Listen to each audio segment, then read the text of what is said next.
الحمد للہ الذی نور قلوب العارفین بنور معرفتہ واثبت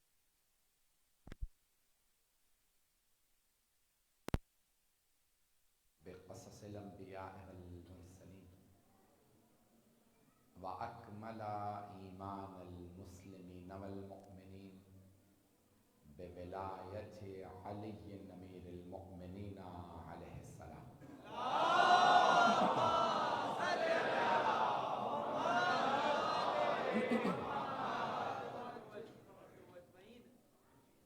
والصلاة والسلام والتحیۃ والاکرام علی افضل الموجودات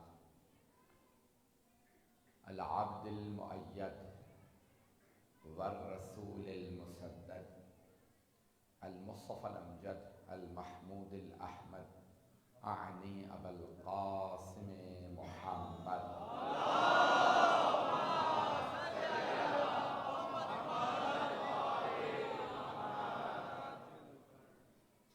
وعلى روحه ونفسه وسحره ووصيه سید الاتقیاء والاصفیاء مولا الموالی امام المتقین علی بن ابی طالب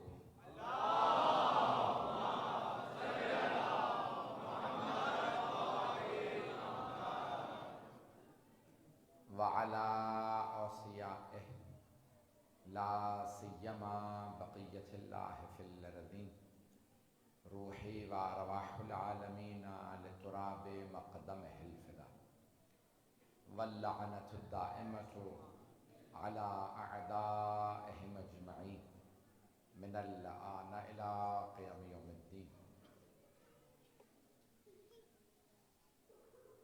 اما بعد فقد قال اللہ الحکیم فی کتابہ الکریم بسم اللہ الرحمن الرحیم لیلۃ القدر خیر من الف شہر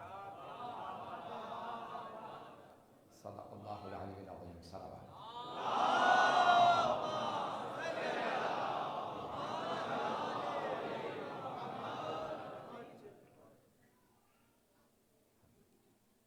شب کافی گزر چکی ہے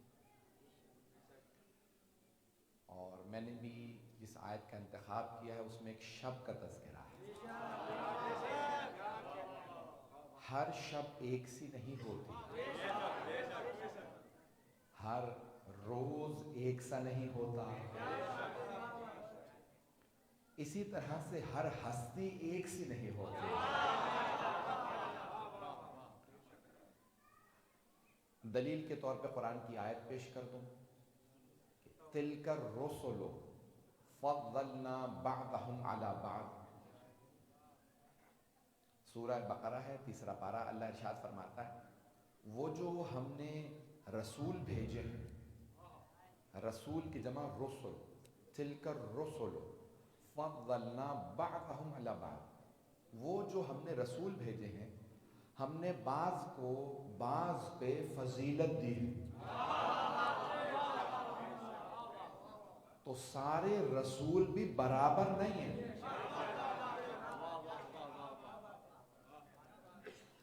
کچھ بزرگ تو پہنچ گئے، منہم من کلم اللہ، ان میں سے کچھ ایسے ہیں جنہوں نے اللہ سے کلام کیا۔ دوسرے مقام پہ اللہ فرماتا ہے وَكَلَّمَ اللَّهُ مُوسَى تَكْلِيمًا، موسیٰ نے بغیر واسطے کے اللہ سے کلام کیا۔ تو اللہ فرما یہ رہا ہے کہ سارے رسول برابر نہیں۔ میرا گلا بہت خراب ہو چکا، مجالس پڑھ کے کراچی ہی میں یہ 6 دن میں، تو معذرت چاہوں گا، جتنا پڑھوں مجھے قبول فرما لیجیے گا۔ اللہ فرما یہ رہا ہے وہ جو ہم نے رسول بھیجے ہیں وہ سب برابر نہیں ہیں، کچھ کو کچھ پہ فضیلت ہے۔ ہمارا عقیدہ یہ ہے سارے مرسلین معصوم ہیں۔ جب سارے اللہ کے بھیجے ہوئے رسول معصوم ہیں اور پھر بھی برابر نہیں، تو صحابہ تو معصوم بھی نہیں ہیں۔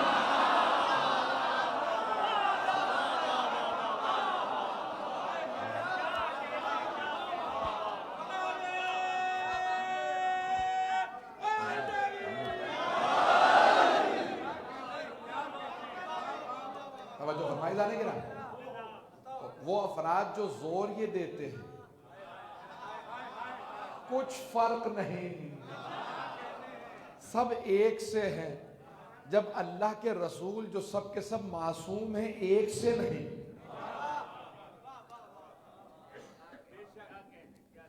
میں نے بھی آیت پیش کی ہے تو اب یہاں علی والے بیٹھے ہیں،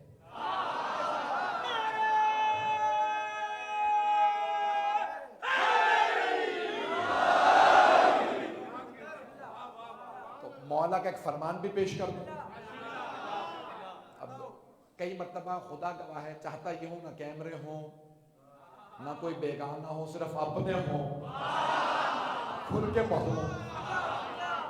تو اب ایک ایسا مرحلہ آ جاتا ہے کہ جب انسان پابندیوں کی پرواہ نہ کرتے ہوئے پڑھنے لگتا ہے، تو میں پیش کر رہا ہوں۔ تو اب یہ نہج البلاغہ ہے، اب کسی کی اتنی تو جرت نہیں کہ نہج البلاغہ پہ پابندی لگا۔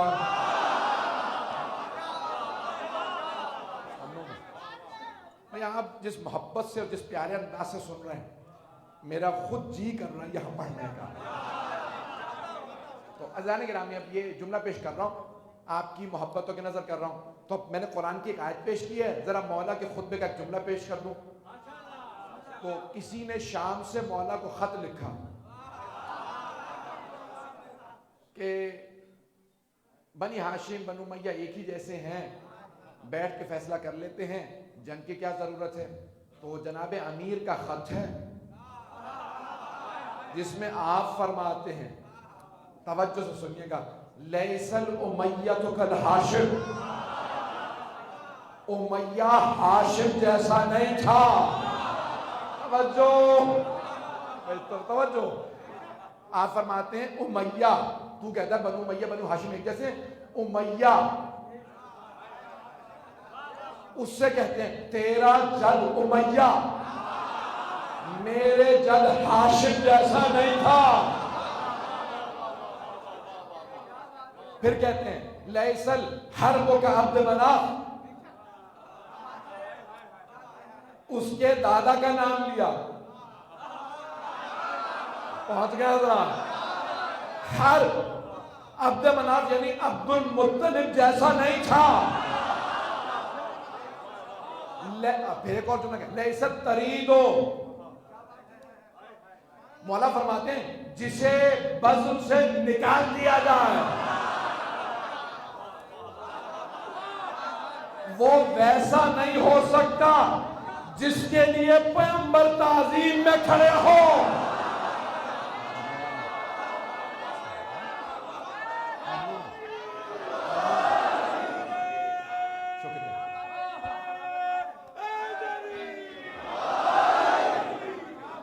بات پہنچ گئی ہے؟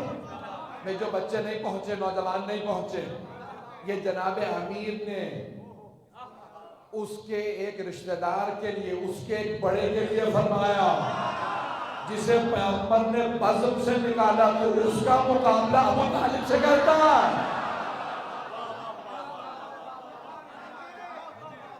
اور جناب امیر نے اپنے انداز سے پیش کیا۔ خط پڑھنے والا سید رضی جنہوں نے نہج البلاغہ جمع کی ہے نا، وہ فرماتے ہیں نہج البلاغہ میں نے جمع کی ہے، میرا سب سے پسندیدہ یہی خط ہے۔ تو اب اس میں مولا نے اپنے انداز سے لکھا، اور میں ان الفاظ کو کوشش کر رہا ہوں کہ میرا ٹوٹا پھوٹا انداز، میری ٹوٹی اردو، میں باہر پڑھا ہوں تو جو میں پیش کروں قبول کر لیجیے گا۔ وہ نہج البلاغہ مولا کائنات کا کلام میں حقیر ناچیز کیسے پیش کر سکتا ہوں، کوشش کروں گا پیش کرنے کی۔ تو مولا اس کو کہتے ہیں خبردار اپنے خاندان کا ہمارے خاندان سے مقابلہ نہ کرنا۔ تو اب مولا وہاں پہ چند جملے کہہ رہے ہیں جو میں پیش کر رہا ہوں، کہ میں نے ساری تمہید باندھی ہے اگلے جملوں کو پیش کرنے کے لیے۔ تو مولا فرماتے ہیں منکم من النبی و منکم المکذب، ہم وہ جن کے خاندان سے نبی، تو وہ جس کے خاندان سے نبی کو جھٹلانے والا۔ نام نہیں لوں گا، ایف آئی آروں کا دور ہے، جسے جتنا شوق ہو پورا کر لے۔ نام لیے بغیر آگے بڑھوں گا. تو مولا فرماتے ہیں کہ ہم وہ جن کے خاندان سے نبی اور تو وہ جن کے خاندان سے نبی کو جھٹلانے والا. اور کون تھا وہ جسے لکھ رہے تھے اس کا باپ. پھر مولا فرماتے ہیں کہ منا اسد اللہ, اللہ کا شیر ہم میں سے. یہاں مولا نے جناب حمزہ کو کہا. بچوں کے لیے نوجوانوں کے لیے بات واضح کر دو تو اللہ کے شیر ایک نہیں ہے, کئی ہیں. حضرت حمزہ بھی اللہ کے شیر, حضرت جعفر طیار بھی اللہ کے شیر, مولا علی کے بیٹے حضرت عباس بھی اللہ کے شیر. تو اللہ کے شیر تو بہت ہیں, لیکن اسد اللہ الغالب صرف علی ابن ابی طالب ہے.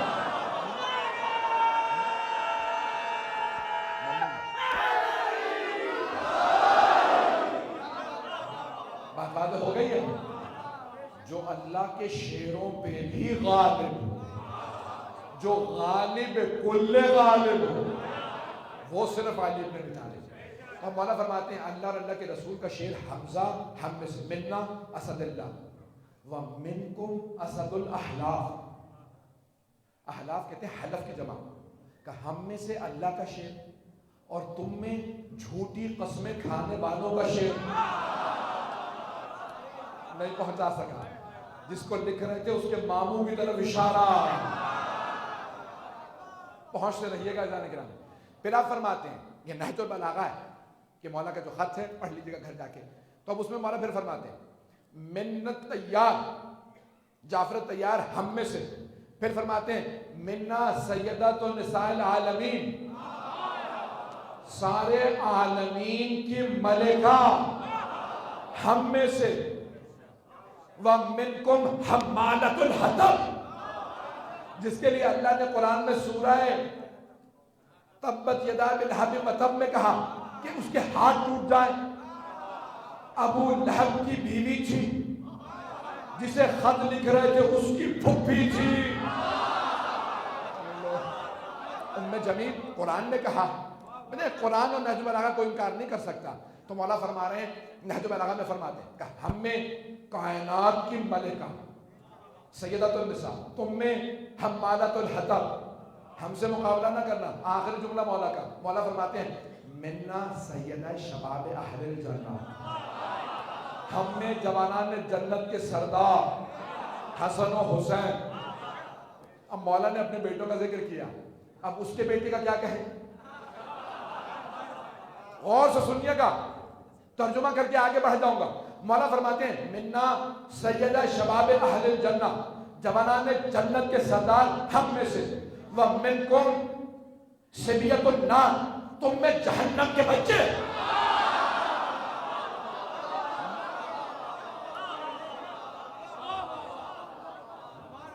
بات پہنچ گئی جانے کے رامی. یہ جناب امیر نے اس انداز سے پیش کیا کہ خبردار کبھی مقابلہ نہ کرنا. گلا ساتھ نہیں دے رہا, لیکن ایک جملہ کہے بغیر آگے بڑھنا نہیں چاہ رہا.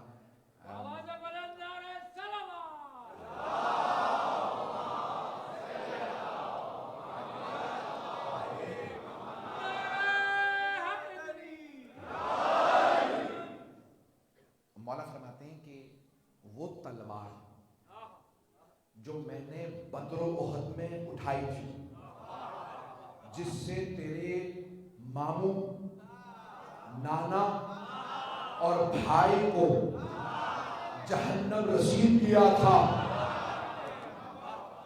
راک سیف و ماہی, وہ تلوار آج بھی میرے پاس ہے. نہ تلوار کند ہوئی ہے, نہ علی کا بازو کمزور ہوا.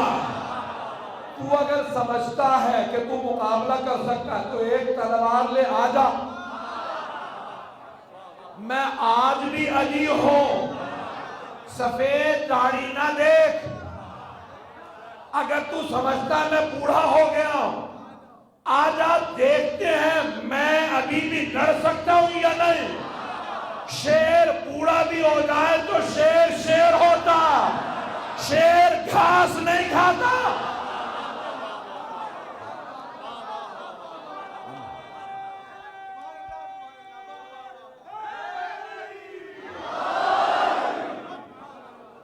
میرا پہلا اتفاق ہے آپ کی سیما بارگاہ میں، بہت معنویت محسوس ہو رہی ہے، اور فضائل کا جو آپ نے ماحول بنا ہے میں پیش کرنا چاہتا ہوں۔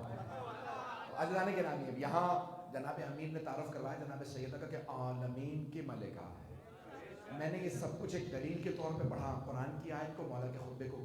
ہر رات برابر نہیں، ہر دن برابر نہیں، ہر نبی برابر نہیں، ہر ولی برابر نہیں۔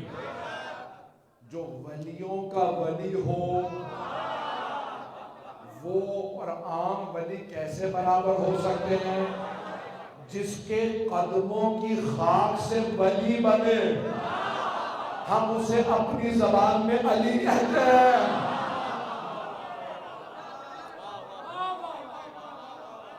چلیے کہاں جانے کے نام ہے؟ ہم جناب امیر، جناب مولا کائنات کے ماننے والے ہیں، تو سب برابر نہیں نہ ہو سکتے۔ عزیزان گرامی، اب آئیے، جب سب ولی برابر نہیں اور جناب امیر ہیں ولی اللہ الاعظم، سب سے بڑے ولی، سید الاولیاء، تو جناب سیدہ ہیں ولیۃ اللہ العظمی، ولایت رکھنے والی سب سے باعظمت بی بی۔ جو لوگ نہیں پہنچ سکے ان کے لیے پیش کر دوں، بی بی نبی یا امام نہیں، نہ نبی ہے نہ امام، لیکن ولایت رکھتی ہیں۔ نہیں پہنچا پایا۔ دیکھیں، ولایت کے لیے نبوت و امامت شرط نہیں ہے، ولایت کے لیے عصمت شرط ہے۔ بی بی عصمت کبریٰ پہ ہے، جناب مریم عصمت صغریٰ پہ ہے۔ جب عصمت صغریٰ والی بی بی کے پاس ولایت ہے تو جو بی بی عصمت کبریٰ پہ ہو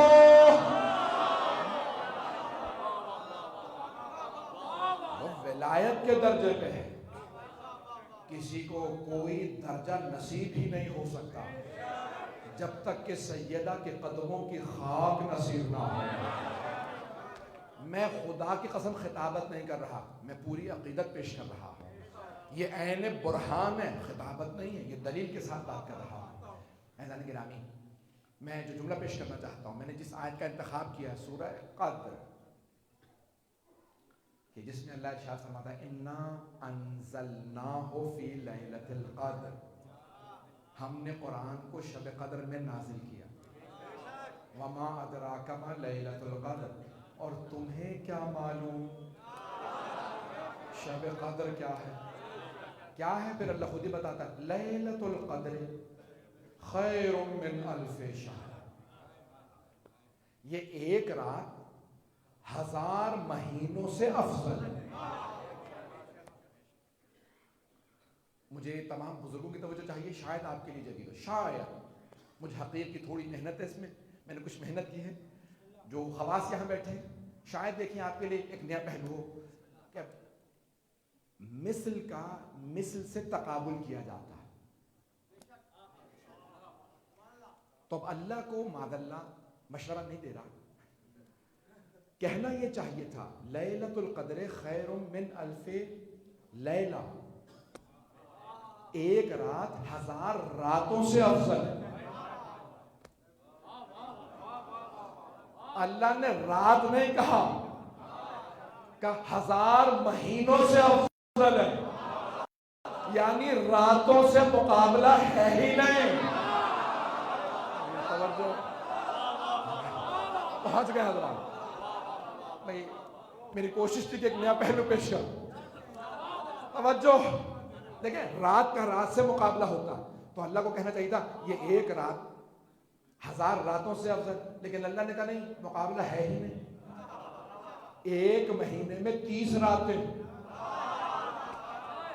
اللہ فرما رہا ہے یہ ایک رات 1000 مہینے سے افضل، برابر نہیں، خیر من الف شہر، بہتر، افضل۔ کہ مولا یہ اتنی فضیلت کیوں ہے اس رات کی؟ کہ کیونکہ اس میں قرآن نازل ہوا، تفسیر کا نام ہے تفسیر فرات کوفی. فرات کوفی نے چھٹے امام سے روایت کی ہے، پانچویں اور چھٹے امام علیہ السلام سے. پوچھا مولا اتنی فضیلت کیوں ہے؟ تو آپ نے فرمایا اللیلہ فاطمہ. یہ جو لیلۃ القدر ہے نا، میں میرے بہت سے جملوں کو میں ممنون شعراء کا، آپ بھی اگر کبھی موقع ملے تو مجھے ممنون احسان کیجیے گا کہ میرے فضائل کے جملوں کو بھی، میرے مصائب کے جملوں کو نحو میں بھی رکھا، منقبت میں بھی رکھا. یہ میں نے ایک تقریر کی تھی تو کراچی کے آپ کے ایک مشہور شاعر نے میرے، تو اب یہاں پہ آپ کے ذہن میں شاید قصیدہ آ جائے. تو عزیزان گرامی، میں نے یہ جملہ چھٹے امام علیہ السلام کا پیش کیا تھا. مولا نے فرمایا لیلۃ القدر ہماری دادی زہرا، ایک رات 1000 راتوں سے نہیں، 1000 مہینوں سے افضل. یعنی یہ ایسی رات ہے جس کا اور راتوں سے مقابلہ ہی نہیں. مولا فرماتے ہیں یہ ایسی بیوی ہے جن کا اور بیویوں سے مقابلہ ہی نہیں. کہا مولا کیوں؟ خلاصہ سن لیجیے. کہا مولا کیوں؟ کہا شب قدر کی فضیلت کیوں ہے؟ کہا اللہ نے بتایا اس میں قرآن نازل ہوا. فضیلت کیوں ہے؟ اس میں قرآن نازل ہوا. کہا شب قدر میں ایک قرآن نازل ہوا. کچھ لوگ پہنچ گئے. شب قدر میں ایک قرآن نازل ہوا تو 1000 مہینوں کے برابر نہیں، افضل. شب قدر میں ایک قرآن نازل ہوا، ایک قرآن صامت، ایک قرآن صامت نازل ہوا تو وہ 1000 مہینوں سے افضل.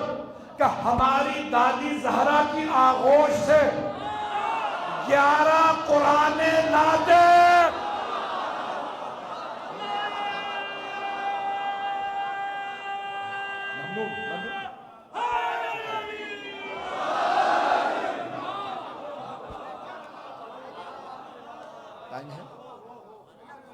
وقت ہے بھی چلیے گا میرے ساتھ. 11 قرآن نازل.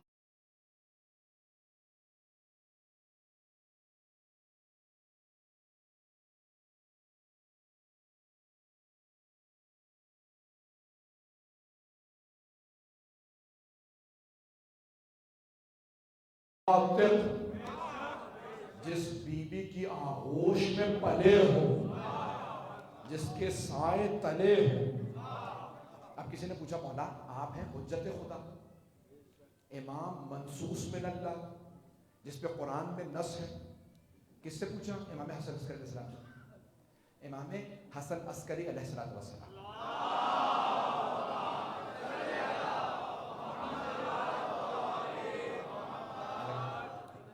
پوچھا مولا آپ حجت خدا، ذرا اپنی دادی کی فضیلت بتائیے. بھئی ایک مرتبہ ہم جیسا کوئی حقیر پیش کرے اور ایک مرتبہ امام معصوم. تو امام نے فرمایا نحن، ہم 11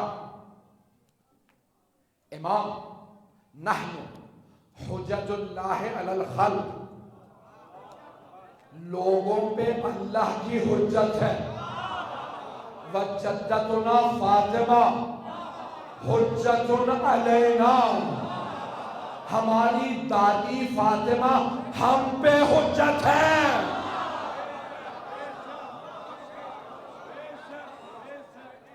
تفسیر اطیب البیان میں مرحوم آیت اللہ سید عبد الحسین طیب نے لکھا ہے، فرماتے ہیں کہ 11ویں امام نے فرمایا کہ ہماری دادی ہم پہ اللہ کی حجت ہے.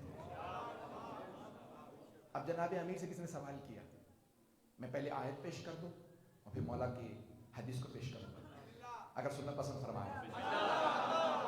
بھئی رات کے اس پہر میں جس محبت سے آپ سن رہے ہیں، میں بھی پوری کوشش کر رہا ہوں کہ آپ کی محبتوں کا وہی طریقہ میں بھی اپناؤں اور کچھ مطالعے پیش کروں. تو اب قرآن کی آیت ہے سورہ مریم کے اندر، جناب مریم کے لیے، کہ اللہ فرماتا ہے کلما دخل علیہ زکریا المحراب، جب بھی مریم کی محراب عبادت میں حضرت زکریا تشریف لاتے تو سوال کرتے ان لک ھذا، یہ اتنی نعمتیں آپ کے پاس کہاں سے آئی؟ انگور کا موسم نہیں، انگور، یہ طرح طرح کے پھل، یہ نعمتیں، بے موسمی پھل، اے مریم یہ سب آپ کے پاس کہاں سے؟ ھذا من فضل ربی، میرے رب کا مجھ پہ فضل ہے، وہ جسے چاہے جتنا چاہے عطا کر دے۔ سارا مجمع ہو، جناب زکریا ہیں نبی، اور اس وقت جوان نہیں تھے، 85 برس کے تھے، ساری دنیا کی نعمتیں دیکھ چکے، بڑھاپے میں جناب مریم ایک چھوٹی سی بچی کو دیکھا، میرے پاس وہ نعمتیں نہیں آ رہی جو اس کے پاس آ رہی ہیں، کہ پروردگارا اولاد نہیں ہے میرے، آج تک میں نے شکوہ نہیں کیا، اس بچی کو دیکھ کے مجھے حسرت ہے میرے بھی اولاد ہوتی اور ایسی اولاد ہوتی، تو اللہ نے کہا ہم آپ کو اولاد دیں گے۔ تو اللہ کہتا ہے جب جناب زکریا جناب مریم کے محراب عبادت میں جاتے تو کہتے فضیلتیں دیکھ کے، اب جناب امیر فرماتے ہیں جب میں فاطمہ کے محراب عبادت میں آتا، میں ہر دفعہ فاطمہ کو نئے نور میں دیکھتا تھا۔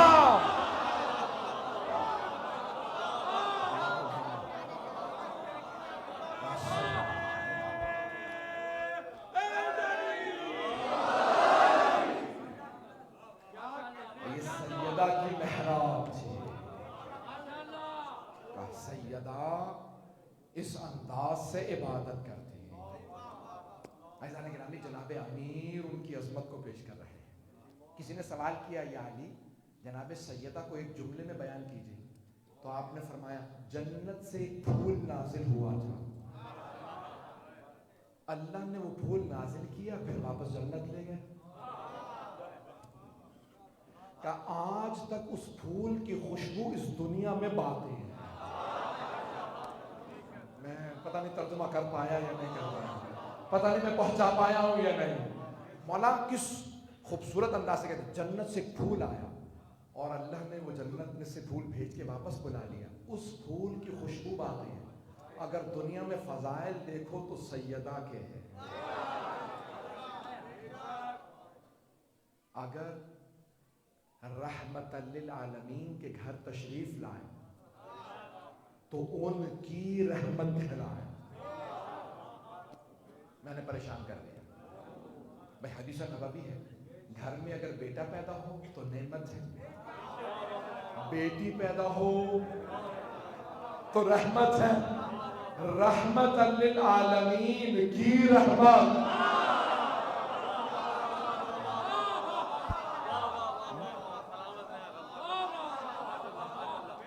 رحمت للعالمین کی رحمت جناب سید۔ عزیزان گرامی، شیعہ سنی تمام علماء نے لکھا کہ سرور کائنات نے یوم خندق، غزوہ خندق والے دن کا، بس میں نے آپ کی زحمتوں کا تمام کیا، اب میں دیکھ رہا ہوں کہ بہت تاخیر ہو چکی ہے، شاید بہت دیر سے بیٹھے، میں مکمل نہیں کرتا موضوع، تو سب نے لکھا، تمام مسلمان علماء نے لکھا کہ سرور کائنات نے غزوہ خندق والے دن فرمایا برز الایمان کلہ علی الکفر کلہ، آج کل ایمان کل کفر کے مقابلے میں جا رہا ہے۔ توجہ، سیدہ جب کل ایمان کے گھر تشریف لائے تو مولا کا اپنا فرمان ہے من تزوج فقد احرز نصف دینہ، جس نے شادی کی اس نے آدھا ایمان بچایا، کل ایمان کا نصف ایمان۔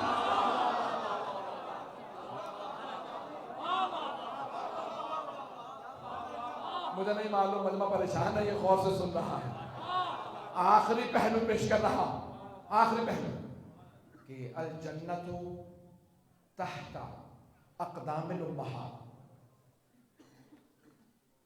کہ بھائیوں کے حدیث ہے کہ جنت ماؤں کے قدموں تلے،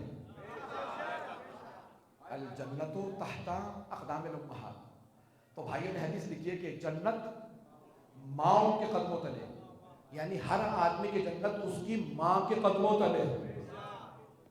ماؤں سے مراد ہے ہر آدمی کی اپنی ماں، اس کے قدموں تلے اس کی جنت۔ توجہ، یہ بھی متفق علیہ حدیث ہے، تمام شیعہ سنی علماء نے لکھی ہے، صحیح کتابوں میں بھی موجود ہے کہ سرور کائنات نے فرمایا الحسن والحسین سیدہ شباب اہل الجنہ۔ کچھ لوگ پہنچ گئے، حسن و حسین جوانان جنت کے سردار ہیں، اور جنت ہے ماؤں کے قدموں تلے، جوانان جنت کے سرداروں کی جنت سیدہ کے قدموں تلے۔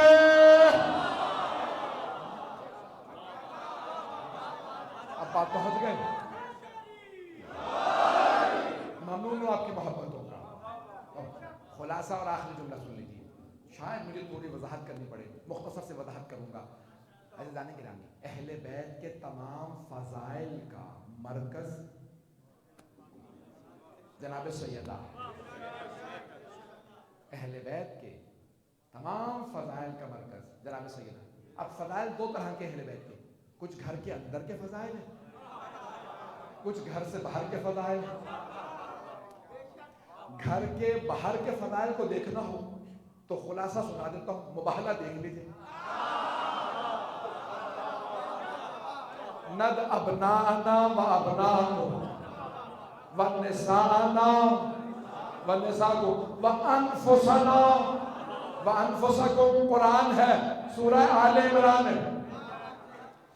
پہنچ گئے بہت سے لوگ، ہم اپنے بیٹوں کو بلائیں گے، تم اپنے بیٹوں کو بلاؤ، ہم اپنی مستورات کو بلائیں گے، تم اپنی مستورات کو بلاؤ، ہم اپنے نفسوں کو بلائیں گے، تم اپنے نفسوں کو بلاؤ۔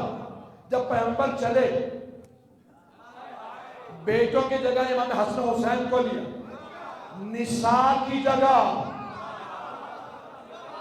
جمع کا صیغہ ہے، پیغمبر کے گھر میں بھی گنجائش ہے، 9 بیویاں ہیں، ایک سیدہ کو لے کے چلے۔ بیٹوں کی جگہ حسن حسین، نساء کی جگہ مرکز میں جناب سیدہ، انفسنا کی جگہ جناب امیر۔ تو جہاں جہاں نبوت کے قدم جا رہے تھے، وہاں وہاں عصمت کے قدم آ رہے تھے، اور امامت کے قدم انہیں چھپا رہے تھے۔ نبوت و امامت کے مرکز میں چل کے سیدہ سمجھا رہی تھی، نبوت و امامت کے رشتے کا نام فاطمہ ہے۔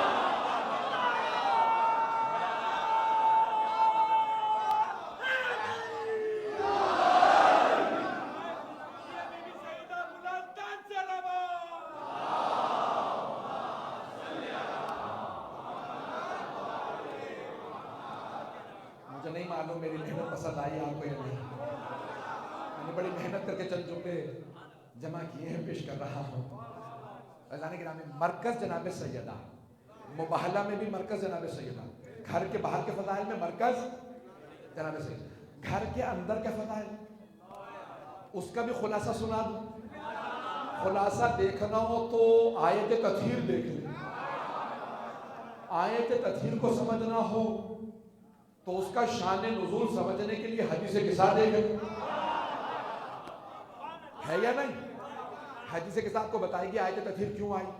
تو جب جناب سیدہ چادر تلے سب پنجتن موجود ہیں، وہاں جناب جبرائیل نے سوال کیا، یا رب من ہو، کون ہیں یہ؟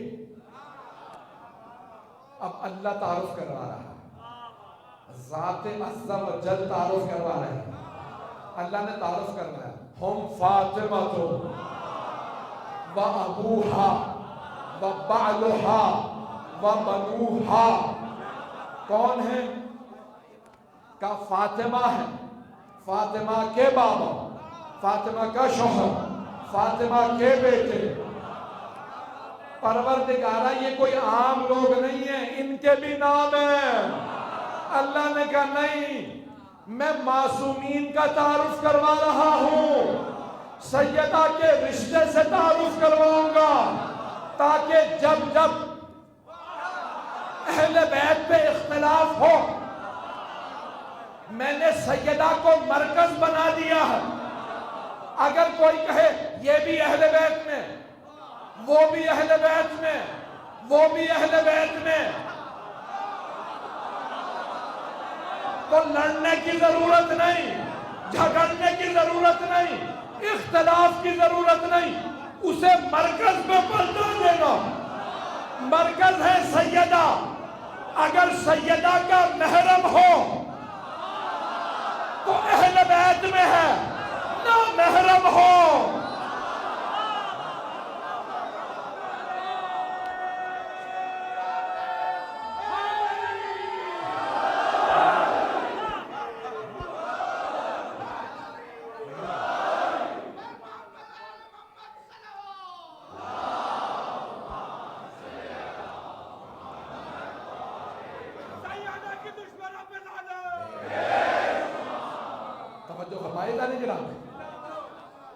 اللہ جانتا تھا بڑے بڑے لوگ آ جائیں گے، دعوے دار ہو جائیں گے. ہمارا بھی رشتہ تھا.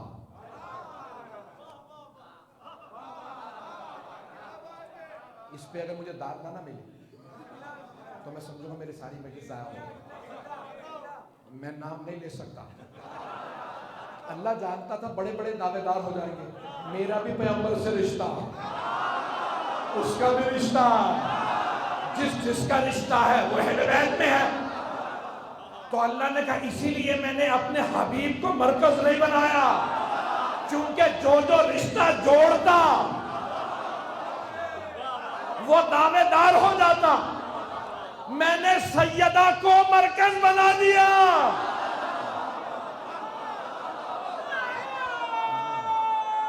ممنون.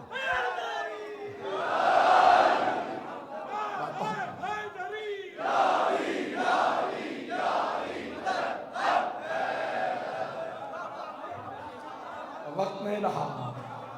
بات واضح ہوئی ہے؟ اللہ نہیں رہا. میری محنت دل کو لگی آپ کو؟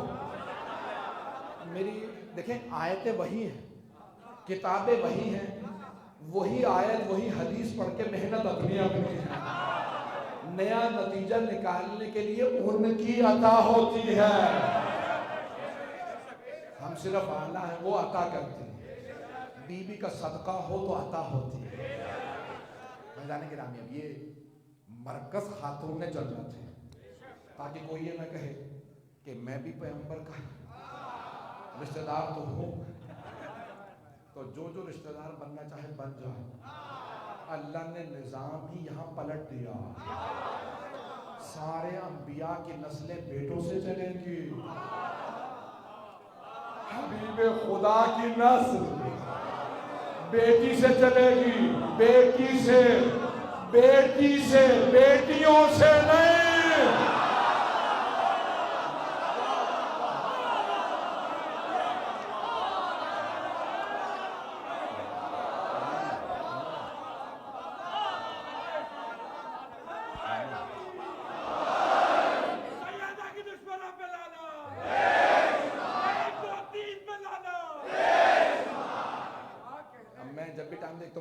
بیٹھے ہیں وہ کہتے ہیں گھڑی نہ دیکھیں خدا کا واسطہ. ہمیں اشارے کر رہے ہیں بار بار.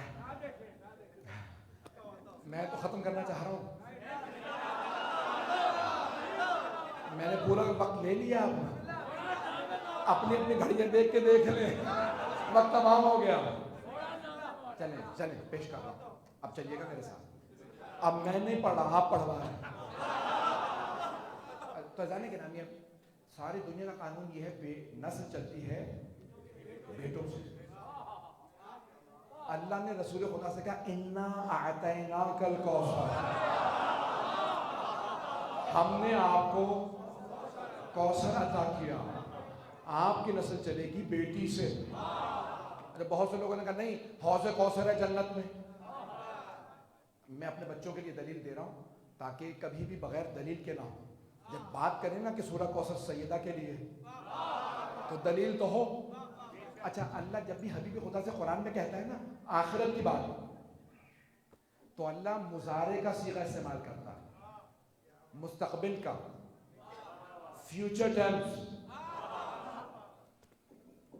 میں انگلش گرامر مجھے پتا سب بچے پڑھے نہیں یہاں کے. تو اللہ کہتا ہے وَلَا سَوْفَ يُعْطِيكَ رَبُّكَ فَتَرْضَىٰ, آپ کا رب آپ کو اتنا دے گا کہ آپ راضی ہو جائیں. دے گا. پوچھا یا رسول اللہ کیا دے گا؟ کہ حق کی شفاعت. تو کیونکہ آخرت سے متعلق ہے اللہ نے فرمایا دے گا. سورہ کوثر میں کیا ہے؟ اِنَّا أَعْطَيْنَاكَ الکوثر, ہم نے کوثر عطا کر دیا. اگر جنت کا حوض کوثر ہوتا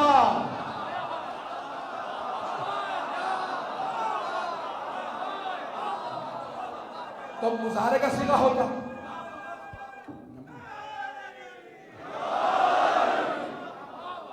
تو فیوچر ٹینس ہوتا, مستقبل کا صیغہ ہوتا. اللہ نے ماضی میں کہا ہم نے کوثر عطا کر دیا, اور کہا مکے میں. تو کوئی تو ایسی ہستی ہے جس کے لیے اللہ کہہ رہا ہے یہ کوثر. کہیں نہ جائیں, اسی سورہ کو پڑھ لیں. فصل لربک وانحر, آخری آیت میں جواب ہے اِنَّا شَانِئَکَ هُوَ الْأَبْتَرُ, بے شک کہ آپ کا دشمن ہی ابتر ہے. کچھ لوگ پہنچ گئے. بھئی کوثر سمجھنا ہے, پہلی آیت کو سمجھنا ہے تو آخری آیت سے سمجھ لیں. اللہ کہہ رہا ہے دشمن ابتر ہے, آپ کا کوثر ہے. ابتر جس کی نسل نہ ہو, دشمن کی نسل نہیں, آپ کی کوثر ہے.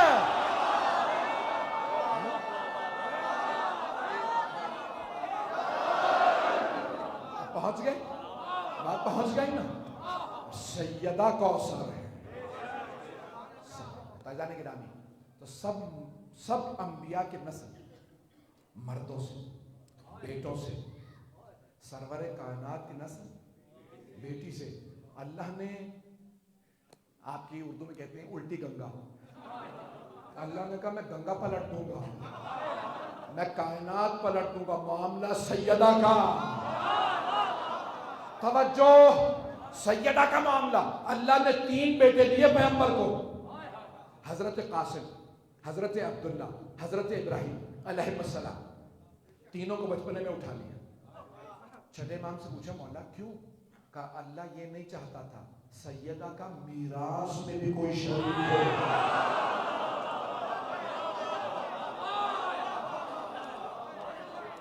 میں نے آپ سے کہا اب آپ پڑھوا رہے ہیں, میں نہیں پڑھ رہا, آپ صرف عطا پہ پڑھ رہا, جو میں نے پڑھنا تھا پڑھ چکا.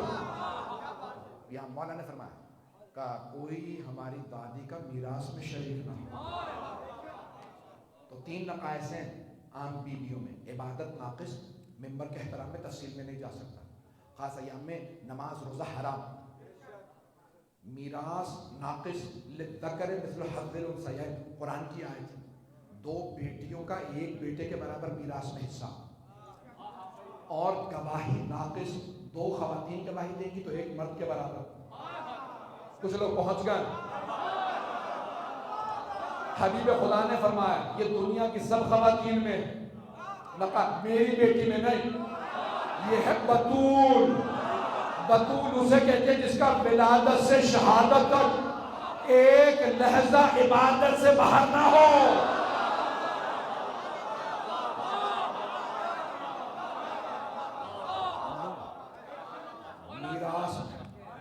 میراث میں کوئی شریک نہیں, میراث کی اکیلی وارث. اور گواہی کہ اگر میری بیٹی کسی مرد کے مقابلے میں بھی گواہی دے دے تو اس مرد کی گواہی رد ہے. میری بیٹی کی گواہی قبول ہے. کہا یا رسول اللہ کیوں؟ کہا کیونکہ یہ ہے صدیقہ کبریٰ. یہ ہے صدیقہ کبریٰ, سب سے بڑی صدیقہ. جناب مریم بھی صدیقہ, وہ ہے صدیقہ صغریٰ. جناب زہرا ہے صدیقہ کبریٰ. بھئی آپ نے کہا پڑھو یا نہ پڑھو؟ تو اب جناب مریم صدیقہ صغریٰ, جناب فاطمہ صدیقہ کبریٰ. صدیقہ کبریٰ کے شوہر کو ہونا چاہیے صدیق اکبر.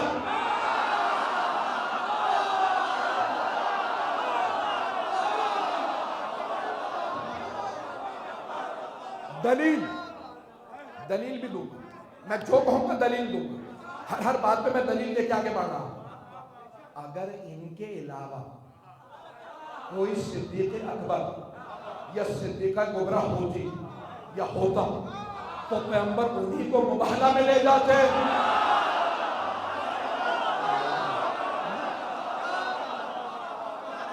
وقت تمام ہو گیا ہے مجمع. اب سمجھ میں آیا سچوں کا مقابلہ تھا.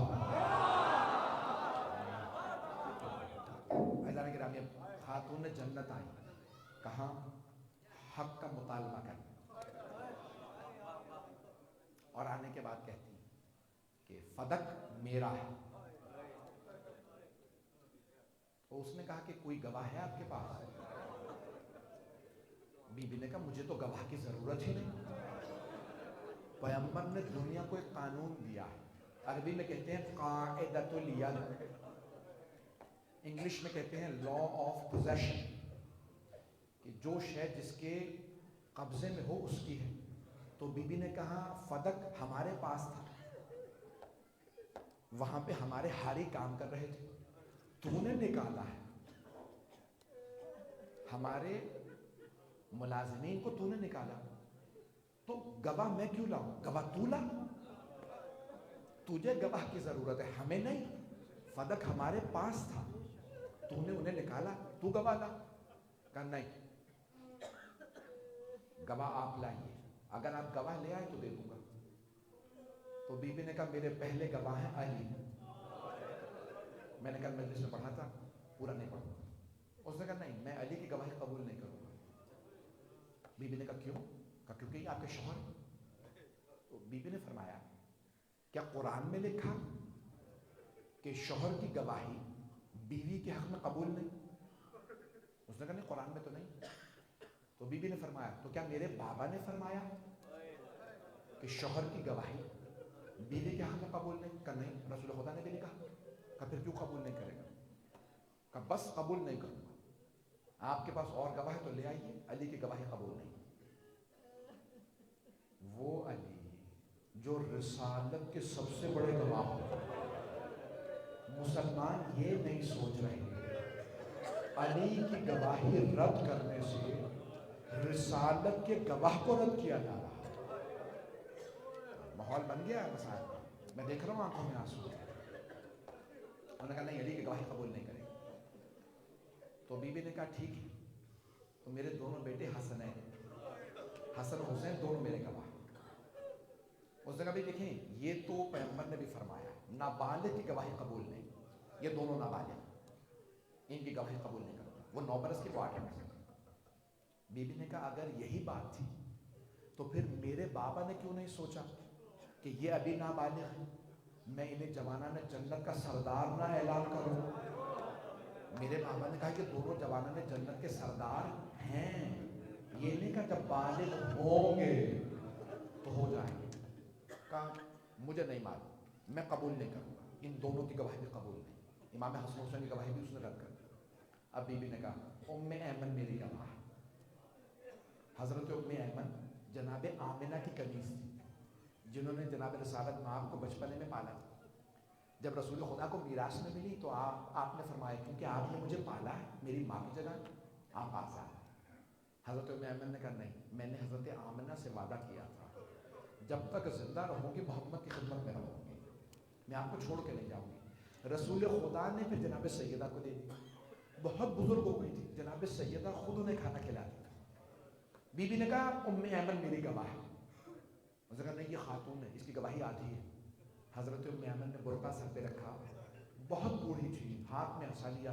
قوم مسلمانوں، یاد ہے اسی مسجد میں رسول خدا نے اسی منبر سے کہا تھا اگر ام ایمن کبھی گواہی دے تو اس کی گواہی آدھی میں پوری ہے، کیونکہ اس نے میری ماں کی میری گواہی دی تھی. ام ایمن عام بی بی نہیں ہے، مسلمانوں یاد ہے؟ سب خاموش بیٹھے رہے. جناب ام ایمن نے فرمایا تم سب کی خاموشی بتا رہی ہے سب کو یاد ہے، اگر یاد نہ ہوتا تو تم کہتے تھے ہمیں یاد نہیں. بی بی کے سارے گواہ رد کر دیے گئے. سب سے بڑا ظلم سیدہ پہ یہ ہے کہ جس بی بی کو اللہ نے فرمایا یہ صدیقہ کبریٰ ہے، مسلمانوں نے انہیں جھٹلا دیا.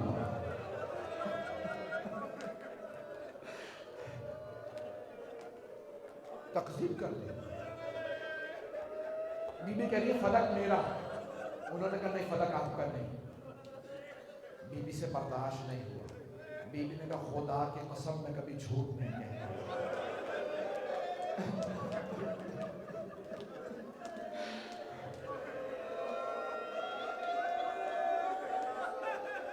کوئی رونے میں وہ خود نہ کرے. آج جناب سیدہ کا غصہ امام زمانہ کو دینا. بی بی کو اس بات کا بڑا دکھ تھا، میری بات کو رد کر دی. بس بھائی جب بی بی کا مقدمہ رد ہوا نا تو ایک جملہ کہا بی بی نے کہا یاد رکھنا یہ مقدمہ ختم نہیں ہوا، میں قیامت کے دن یہ مقدمہ دوبارہ پیش کروں. والحکم اللہ، اس دن حاکم خود خدا ہوگا، اللہ حاکم ہوگا. والزعیم محمد، میرا مقدمہ لڑیں گے میرے بابا محمد مصطفیٰ. علی میرے گواہ ہوں گے، حسن و حسین میرے گواہ ہوں گے. بی بی کے آنسو بہنے لگے. بی بی نے کہا میں دیکھتی ہوں کون رد کرتا ہے.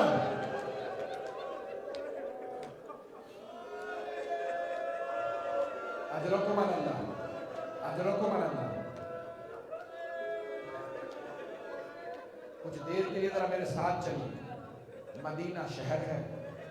اب جب جناب سیدہ گھر واپس آ رہی تھی نا، وہ افراد بہت سے میں دیکھتا ہوں مومنین برداشت نہیں کر پاتے.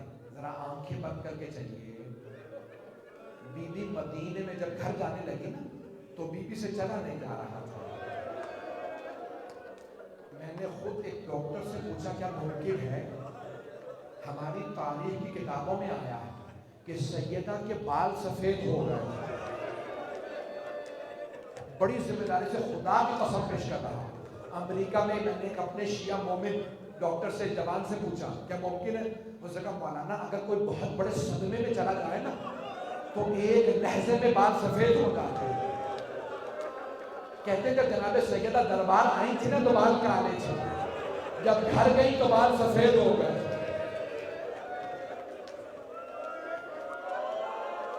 اگر برداشت نہ کر سکے مجھے معاف کر دیجیے. کیا کیا بی بی نے آواز دی. ام ایمن، فضہ، اسماء، بنی ہاشم کی جو خواتین تھی نا بی بی کی اپنے خاندان کی، بی بی نے ایک ایک کا نام لیا. چاروں طرف بیویاں تھی جناب سیدہ کے. ایک ایک کا نام لے کے کہا فضہ مجھے سہارا دو، مجھ سے چلا نہیں جا رہا. بی بی تمہیں صدمے میں آ گئی کہ مجھے سہارا تو گھر میں چلے. اگر دیکھ سکے تو میٹر دیکھے گا. بی بی کے بازوؤں کو پکڑا، جب کاندھوں پہ رکھا نا بیویوں نے، میٹر دیکھے گا تو اب روایت کے الفاظ یہ ہیں بی بی کے قدم اٹھ نہیں رہے تھے، زمین پہ خط کھینچ رہے تھے. بی بی کی چادر زمین پہ خط کھینچ رہی تھی. کہا فضہ مجھے گھر لے چلو، میں گھر جاؤں. بی بی گھر آ گئی. جب گھر آئی نا تو بی بی نے کہا فضہ ذرا میری زینب کو بلانا. بی بی کے کانوں میں ایک آواز گونج رہی تھی سرور کائنات کی، سیدہ آپ بھی دربار جائیں، آپ کی بیٹی بھی دربار جائیں، لیکن ایک فرق ہوگا، آپ صحابی کے دربار جائیں گے، آپ کی بیٹی شرابی کے دربار جائے گی. ابھی بھی سوچ یہ رہی تھی، صحابی کے دربار گئی تھی، بال سفید ہو گئے، کسی نے بیٹھنے کے لیے نہیں کہا، میری بیٹی شرابی کے دربار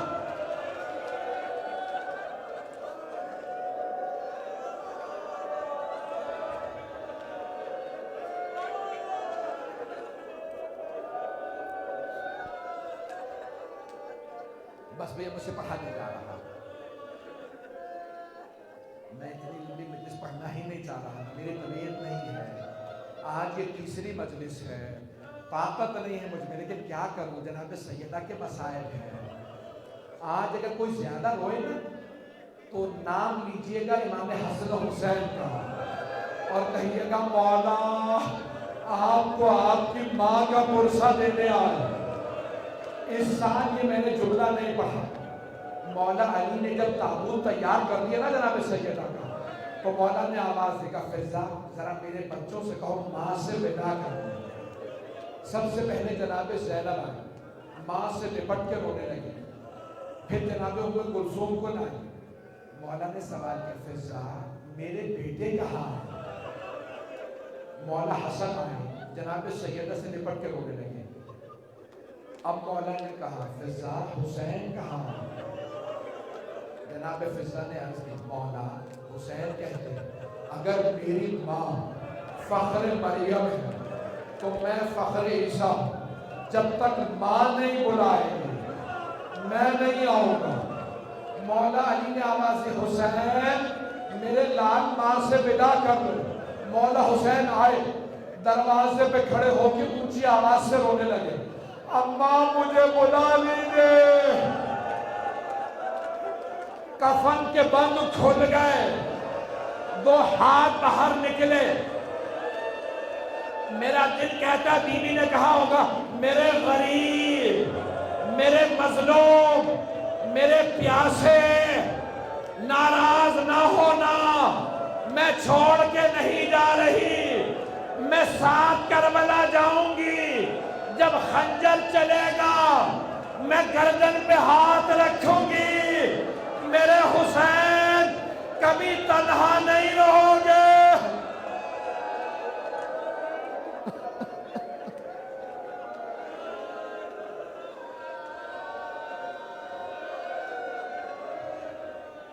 اللہ لعنت اللہ علی القوم الظالمین۔ وَسَيَعْلَمُ الَّذِينَ ظَلَمُوا أَيَّ مُنْقَلَبٍ يَنْقَلِبُونَ۔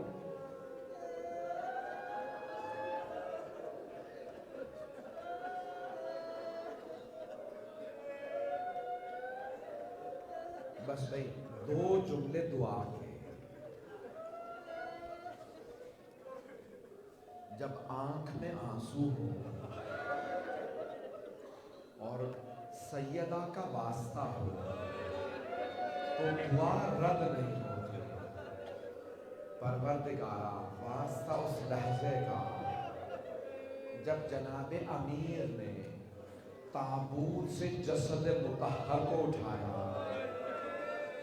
آپ جانتے ہیں نا قبر میں ایک جنازہ دینے والا ہوتا ہے، دوسرا جنازہ لینے والا ہوتا ہے۔ امام حسن و حسین علیہ السلام دونوں چھوٹے تھے، باقی سب نامحرم تھے، تو مولا نے لاشا اٹھایا اور ایک جملہ کہا یا رسول اللہ اپنی امانت واپس لے لیجیے۔ قبر سے دو ہاتھ بلند ہوئے، کہا یا علی میری امانت لوٹا دیجیے۔ جیسے ہی مولا نے جسد مطہر جناب سیدہ کا جناب رسالت امام کو دیا تو میرے استاد ہمیشہ فرماتے تھے کہتے تھے جناب امیر نے بس ایک جملہ کہا یا رسول اللہ لاشا آرام سے لیجیے گا، یہ وہ فاطمہ نہیں جو آپ نے مجھے دی تھی، اس فاطمہ کا پہلو شکستہ ہے۔